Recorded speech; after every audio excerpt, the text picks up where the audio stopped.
ये नहीं दिख रहा। चलो छोड़ो उससे कोई बात नहीं। चलो देखो, तो हम जानेंगे सिर्फ सनातन धर्म को, ठीक है? ठीक है। अदर किसी को नहीं, क्योंकि भगवान मुस्लिम में नहीं माना जाता है, सनातन में माना जाता है। तो सनातन धर्म को हम जड़ से समझते हैं कि इसका क्या नियम कानून क्या क्या है, ठीक है? ठीक है। देखो, जिसको हम लोग हिंदू भी बोलते हैं ना, ये सनातन धर्म में हमारा जो है ना, ये 3 प्रकार से, यानी कि इसको मानते हैं 3 प्रकार से। कितने प्रकार से? 3 प्रकार से। देखो कैसे। एक हम लोगों में होता है ब्रह्मा। क्या होता है? ब्रह्मा, विष्णु, ब्रह्मा, विष्णु। दूसरा विष्णु, महेश,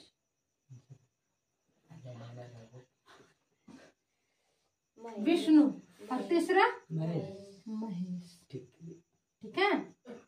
महेश कहते हैं शिव को। किसको? शिव भगवान जानते हो ना, शंकर भगवान है ना।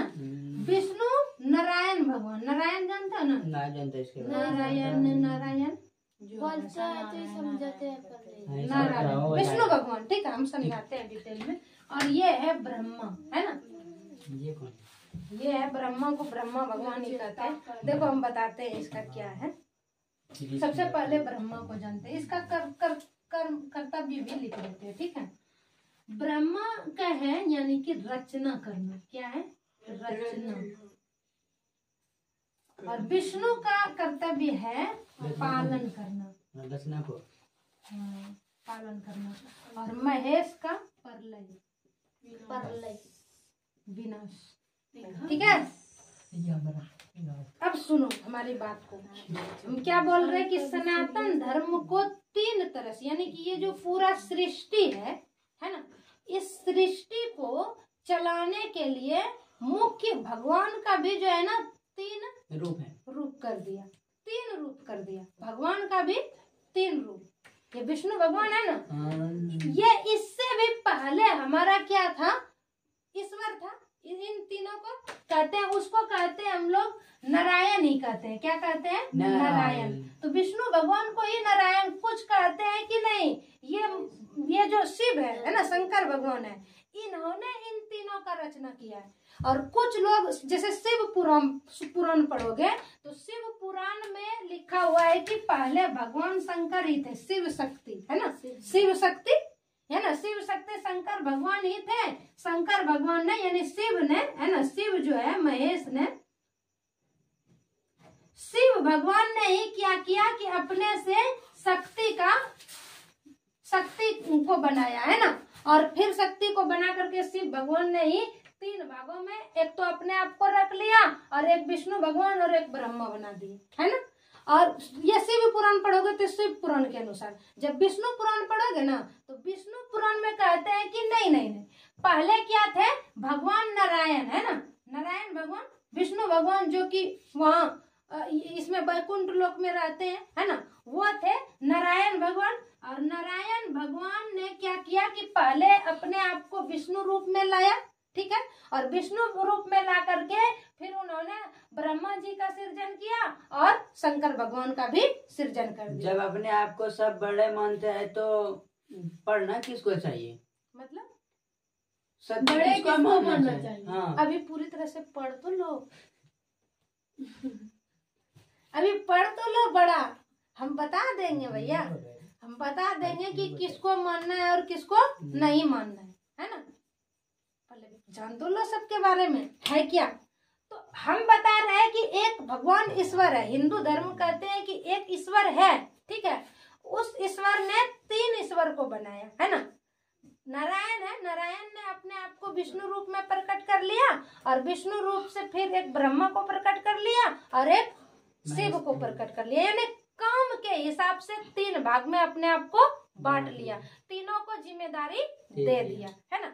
तो देखो, वही ब्रह्मा का कर्तव्य है रचना, यानी कि इस सृष्टि में जितना भी रचना का कार्य होता है, सृजन का कार्य होता है, वो सब कार्य किसके हाथ में है? ब्रह्मा के हाथ में है। वही सृजन करता है, वही हर चीज को नया, जितने भी चीज बनते रहता है वो किसके हाथ में? बनाना। इनके हाथ में सिर्फ और सिर्फ बनाना है ना? जो बच्चे का सृजन हो गया, किसी भी चीज का नया नया जो सृजन होता है वो किसके हाथ में? ब्रह्मा के हाथ में। ठीक है। अब दूसरा है विष्णु। विष्णु के हाथ में है कि ब्रह्मा जी ने जिसको रचा है ना, उसका पालन करना किसके हाथ में है? विष्णु के हाथ में। ये पालन करता है, ये रचना करता है। ठीक है। और तीसरा है महेश। अब ये जो बना उसका पालन हुआ और फिर वो क्या हो जाएगा? मिटेगा, क्योंकि ये सृष्टि का नियम है, जो जन्मा है वो मरेगा ही। बस पहले नहीं था, वो प्रकट था, बीच में प्रकट हो गया, बाद में अप्रकट हो जाएगा। यही तो गीता बता रही है ना, बता रही है कि नहीं? अब इन्होंने जो अप्रकट था, पहले जो नहीं था, तो ब्रह्मा ने उनको रचा कि नहीं रचा?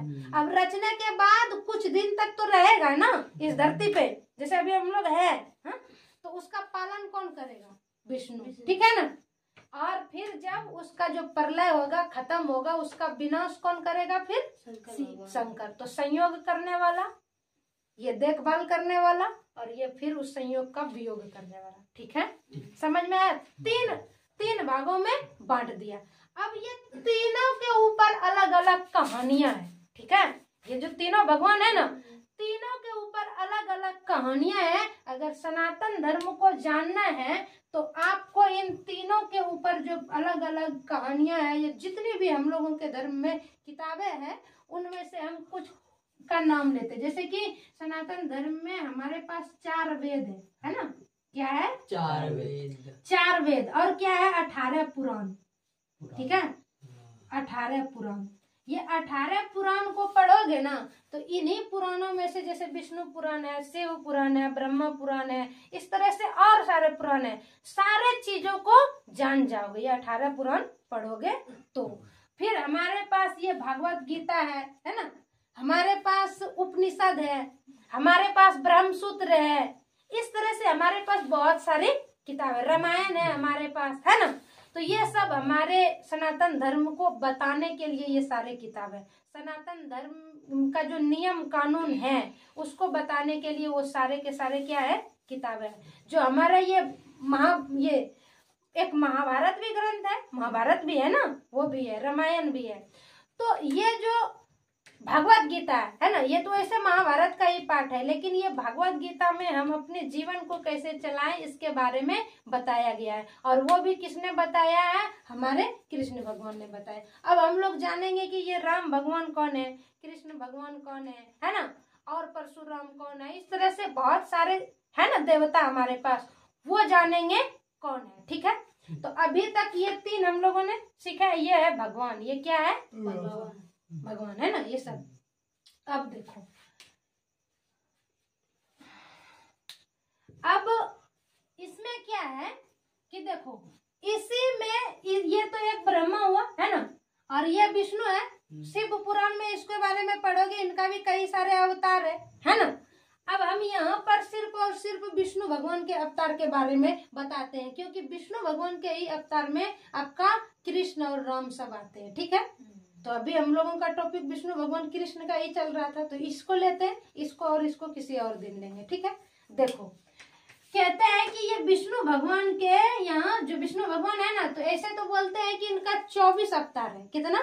24। लेकिन मुख्य रूप से कितना अवतार है? तो 10 अवतार है। ठीक है, मुख्य रूप से कितना अवतार है विष्णु भगवान के? 10। और टोटल कितना अवतार है? 24। उन 24 अवतारों में से ना भगवान बुद्ध जो है ना, बुद्ध, उनको भी सनातन धर्म के ही है। अभी तो बौद्ध धर्म है, एक अलग धर्म है। बौद्ध धर्म वाले कहते हैं कि हम हिंदू नहीं, हम सनातन नहीं, ये कह रहे हैं ना, वो अलग धर्म बना लिया, लेकिन सनातन धर्म में उसको भी जोड़ लिया। लेकिन वो 24 में से आते हैं, 10 में से नहीं। 10 में से जो मुख्य आते हैं उसका हम बताते हैं। देखो, एक तो आपका यानी कि राम है ना, ये किसका अवतार है? विष्णु भगवान का ही है। अब राम का नाम लो कि विष्णु भगवान का नाम लो, या फिर नारायण का नाम लो, है ना। नारायण से ये 3 हुआ, और फिर इनमें से ही हमारे राम है, तो राम बोलेंगे या विष्णु बोलेंगे या फिर हम बोलेंगे नारायण, बात तो एक ही होगा। अब देखो, एक अवतार आपका कृष्ण का भी है ना, कृष्ण का है ना, ये कृष्ण भी विष्णु भगवान का ही अवतार है। परशुराम का, परशुराम अवतार, परशुराम अवतार, ये भी विष्णु का ही अवतार बताया जाता है। मत्स्य अवतार, मछली के रूप में भगवान विष्णु ने अवतार लिया था, मत्स्य अवतार है ना, मत्स्य अवतार। भगवान विष्णु ने ये हिरण्यकश्यपु को मारने के लिए नरसिंह का अवतार लिया था, जिसका कि आधा सर जो है वो जानवर का, सिंह का, और धड़ जो है मनुष्य का, नरसिंह अवतार। तो वो भी भगवान विष्णु का ही अवतार है। एक वो अवतार वामन अवतार लिए थे भगवान कृष्ण ने, वो छोटा, जो कि 3 पग में पूरा दुनिया को, इस तरह से कहानी आप लोगों ने पढ़ी। क्योंकि इसका अगर कहानी लेंगे तो बहुत टाइम लगेगा ना, क्योंकि इसमें 10 अवतार का पूरा डिटेल, जैसे कि हम रामायण एक दिन में पढ़ा देंगे, महाभारत एक दिन, श्री कृष्ण लीला एक दिन में पढ़ा देंगे, महाभारत नहीं ना। तो अब देखो, जैसे अगर हम कृष्ण को पढ़ेंगे तो पूरी जो ये महाभारत है, या कृष्ण के जन्म से लेकर के पूरा कांड को पढ़ना पड़ेगा। तो ये तो एक एक में ही लोग समाये हुए रहते, एक में भी लोग नहीं। जो जितना अभी देखो, अभी तुम लोगों को पता चल जाएगा कि कितना बड़का बड़का ज्ञानी ज्ञानी होता है। पता है तुमको, ये जो 10 अवतार है ना, इन 10 अवतार में लोग जो है ना, जैसे कि कृष्ण भगवान है ना, कृष्ण भगवान का जो भक्त होते हैं, कृष्ण भगवान का पता है, कुछ भक्त होता है कि उसके सिर्फ और सिर्फ बचपन का ही व्याख्या करते रहता है, यानी बचपन, उसका जो बचपन गुजरा है, बचपन का ही बारे में उसका पढ़ते रहता है और दूसरों को, दुनिया को बताते रहता है। उसके जवानी में तो जाते ही नहीं।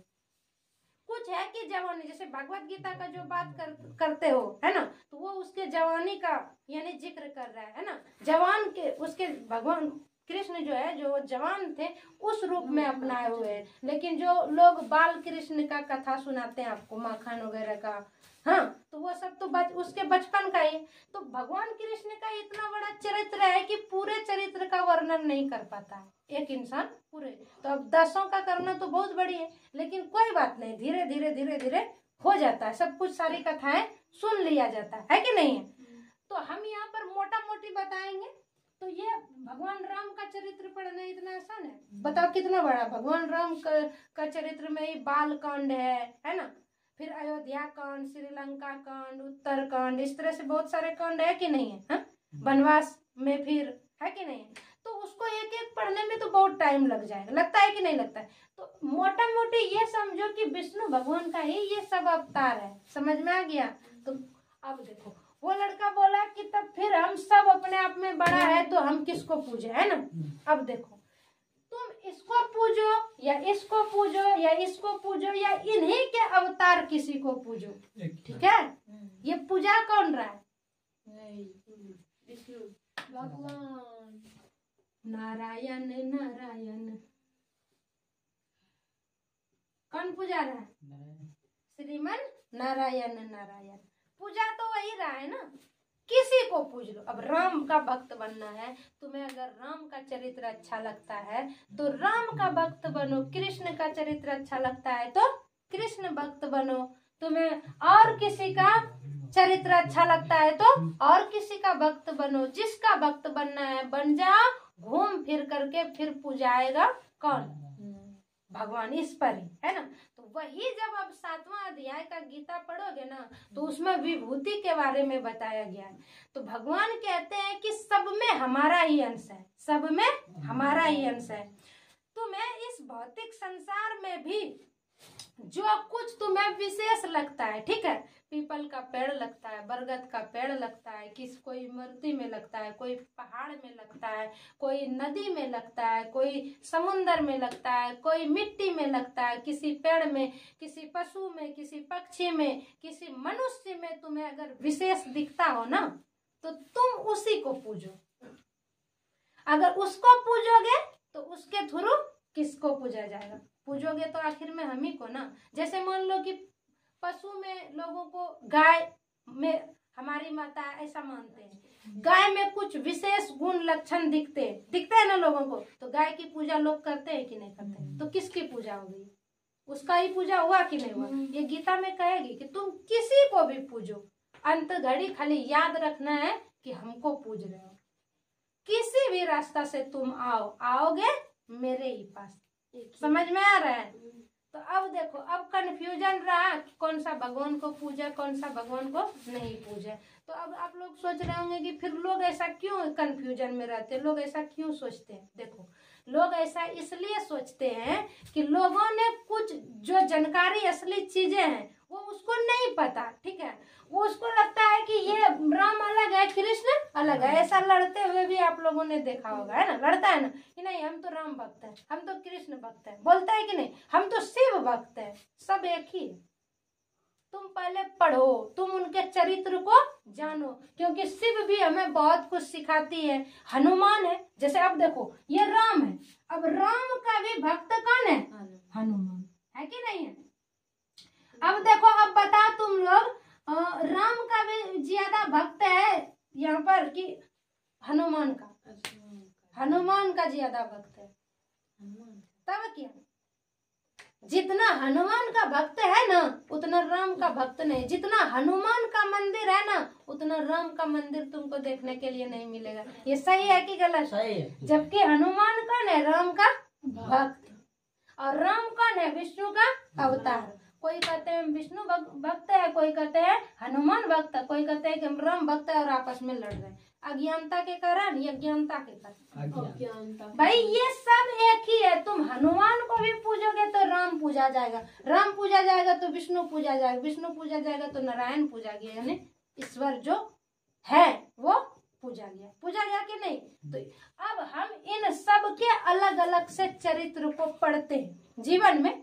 हमें सबसे अच्छा जिसकी चरित्र लगता है ना, हम उन्हीं का भक्त बन जाते हैं, उन्हीं को हम पूजने हम, क्योंकि सब अपने चरित्र से हमें कुछ न कुछ सिखाती है। जैसे राम है, राम हमें क्या सिखाती है? राम हमें मर्यादा पुरुषोत्तम राम कहते हैं ना, वो हमें मर्यादा सिखाते हैं कि नहीं? एक परिवार में कैसे जीना।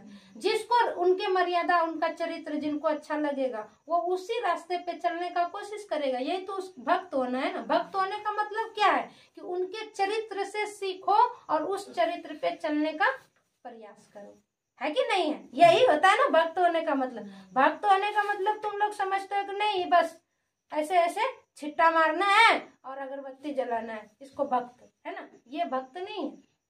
ये जो संस्कृति करते रहते हो ना ये सब चीज, ये भक्त होना नहीं है। भक्त होना है कि जिसको तुम पूजते हो, जिसको तुम मानते हो, उसके चरित्र का जो उन्होंने सिखाया है अपने जीवन में, उसको पढ़ो, उसको समझो, उसको जानो। अपने जीवन में जितना ज्यादा उतारोगे तुम उतना ही उनके भक्त हुए।